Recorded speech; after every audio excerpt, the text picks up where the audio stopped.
Welcome to Indy Live Extra. So what we do with this YouTube channel is we put in material that's either been part of a longer show that we've done for Independence Live, or it's material that adds more information to a theme that we've already covered on, shows like Indy Jigsaw Show or Maybe's Eye Show.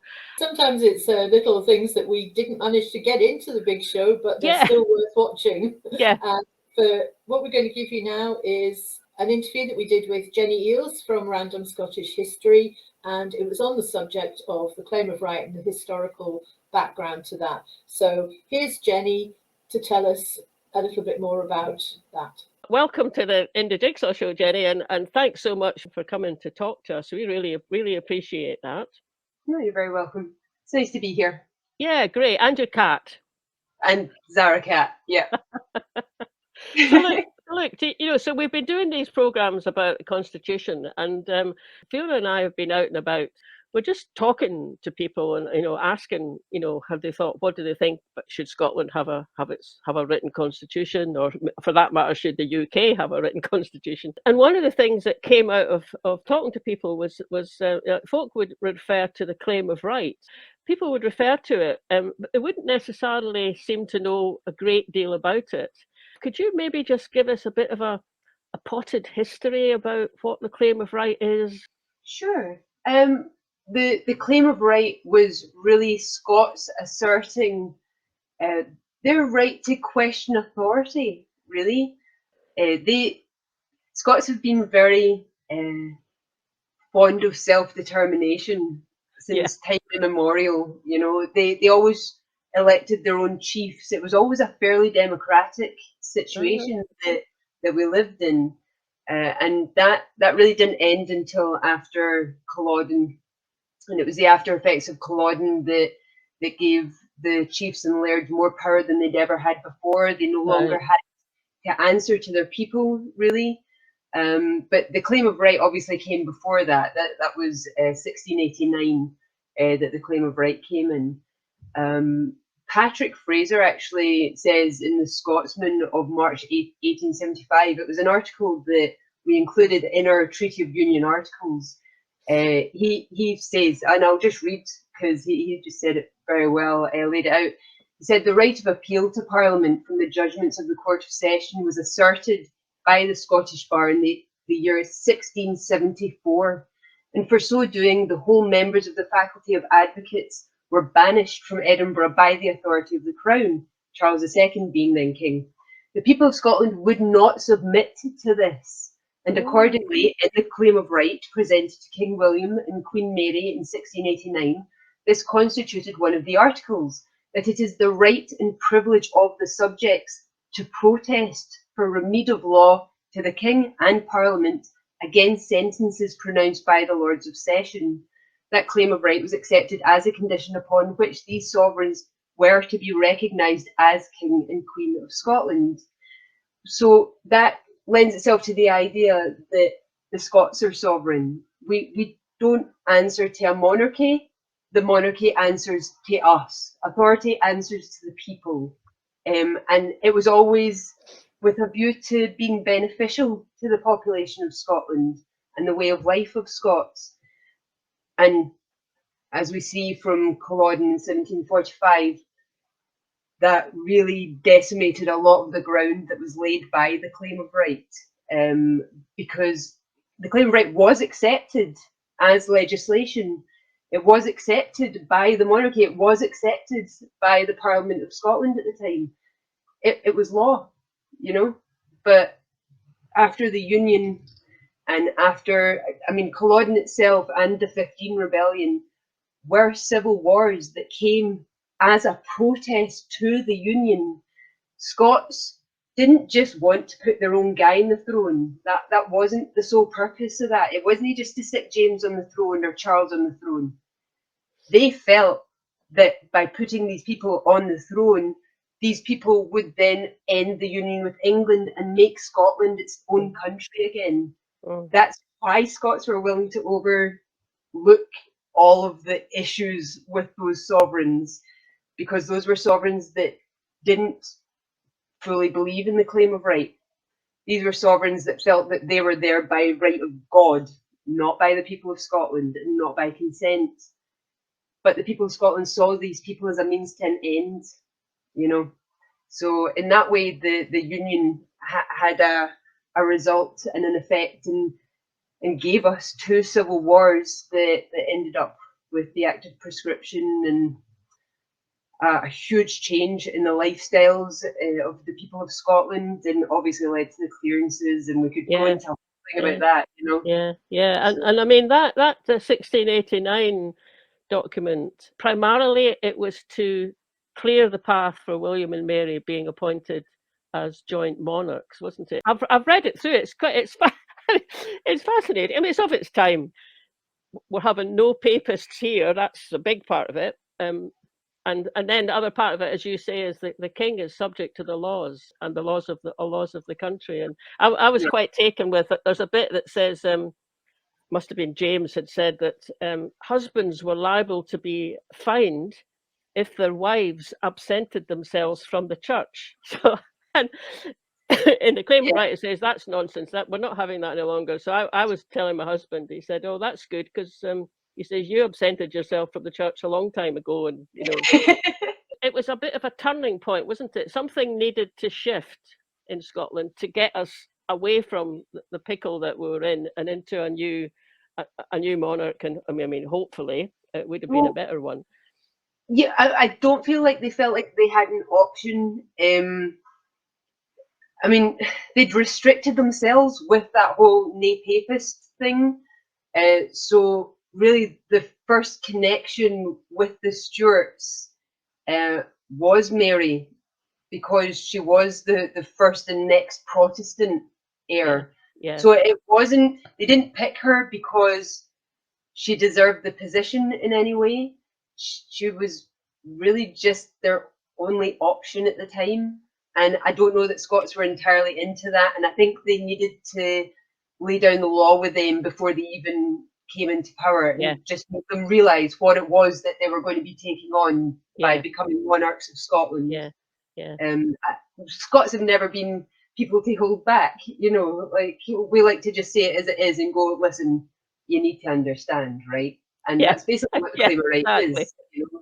It's almost an ultimatum to the authorities, you know, from the people. There have been various other occasions when the claim of right has been, quoted and used as an argument. I mean, there was certainly one in I think it was 1989. That was all to do with moving towards setting up the Scottish Parliament again, and then the claim of right, or there was a form of words came out of that, and then 2012, there've been various debates, one in Holyrood 2012, a couple down in Westminster. And I was listening to one that happened in 2016. So that was just post-Brexit. SNP called this debate, and Patrick Grady led off. He started off by saying that the claim of right, no longer just a historic document, it's a concept and a principle which now underpins the democracy and constitutional framework of Scotland. So would you agree with that? I would agree with that in as much the Declaration of Arbroath is. These are historical documents that, like you said, they're of their time. These are things that can be used as a basis, as a springboard to something contemporary. I love my historical documents like that. I mean, I'm a collector of contemporary source material, but I don't feel like you can then just go, oh, well, see this act from this bill of 300 years ago. Look, this is how it should be, because no, you have a chance here to make something new, something contemporary, and something that is fit for purpose for the population as it is now. I don't feel I don't feel like it has very much relevancy beyond that. You can quote these things as to give an idea of how the Scots of the past viewed a thing, and you can draw correlations and you can make comparisons with how it is now, but you can't use it as your argument for a thing, because I mean, it's like using the Treaty of Union as a thing. It's been subverted so often. There's been so many changes that it's no longer really applicable in any real sense to how it is now. I mean, again, that's a whole other thing where they were able to make changes if it was for the benefit of Scotland. But then who was deciding what was of benefit to Scotland? The English, mainly. Parliament was deciding what was to the benefit of Scotland. So yeah, these things are fantastic to use as a basis, but what we do need is people to create something new. And I mean, the Americans use the Declaration of Arbroath for their own Declaration of Independence, so it's not as if we're beyond being able to do that for ourselves and coming up with something more contemporary and more useful. I really like that phrase you just used, that those documents, those historical documents, can be a springboard to enable us to to move into something that it needs to be up to date. It needs to be, we're going to be a new nation, or at least a nation reasserting its independence, and we need something that meets the times that we're in, isn't it? So I think that springboard image is really good one. Yeah, we can't constantly be harking back to the past, when what we're wanting to do mainly is create a positive future for ourselves. We can learn lessons from what's come before, but not really more than that, We're trying to build something from the ground up. What we're looking to do is draw a line under the whole thing and start anew and create something for ourselves that's far more democratic, I guess, than a situation that we're in just now. We've Scots being so underrepresented for the last 300 odd years at Westminster. We've not really had a say over our own affairs, and it's about time that we got some self-determination back, because it's just knocked the confidence out of Scots for centuries now, and we need to get that confidence back. We need to believe in ourselves. We've done these great things in the past. We've come up with these great pieces of legislation in the past. Scottish laws were always held higher than English. We have it within us to create something brand new and brilliant and properly modern, and actually lead other countries on the world stage towards something that's more progressive, inclusive. That's just a really great way of putting it. And maybe the fact that that's happened, over the centuries is connected with what you said at the beginning, that there's something about how we've formed our society over all those centuries, where that had a bit of, at least a kernel of what these days we'd call something that's a bit more democratic. So that's people jointly coming to a decision about what's best suited to themselves. I mean, maybe because that's a bit, inbuilt in us, that that have, it has enabled us to do all those sort of things since. And I think despite the lack of confidence that centralisation has led to, part of that is what we know as the Scottish cringe. I think despite that knock to our nation's self-confidence, I think there's just that inherent strong desire in us to do things our own way. We ended up with more death penalties after the Union, inherited from England. We ended up with traitor laws inherited from England. But we've managed to get beyond that, to the point where we're able to distinguish ourselves from England. Despite the Union, we're able to have more rights for our people, in the form of free healthcare and free education, are two of the really main rights that Scots have. Even as hampered as we are, that strength is still within us, and I think that's what history is good to show, is the fact that Scots have never stopped fighting for what they believed in. Scots have never stopped fighting for the rights of the people, and against the encroachments that kept coming from Westminster, continuously. Yeah. And Yeah. centralising was a big deal. Centralisation was a huge deal, and it has so much to answer for, because it's led to our histories being muddled, and this whole England and English instead of Britain British, that's still so inherent, and you still hear it all over the place. And even in Scottish historical textbooks by Scottish publishers for Scottish schools, you were getting like James the First being Nice. talked about when it was James the Sixth they actually meant. Yeah. And it's this kind of, it's the little insidious things Yeah. that have made it into our culture. Just speaking our own language, the Scots. I mean, my own mum would have me repeat a thing until I said it correctly. And that's what the Scottish cringe is kind of born from. It's the idea that you weren't good enough as a person, you weren't deserving of the better things in life if you didn't speak a certain way and hold yourself a certain way. I mean, I must say, I think that across England, there's an equivalent of that that's class-based. Here it's kind of, well, if you're Scottish, you know, yeah, it's maybe if you're Scottish, that's enough to feel a bit cringy. In England, it's maybe more class-based. But we can't go forgetting what's come before and the people that have striven for Scots to retain their sense of self before.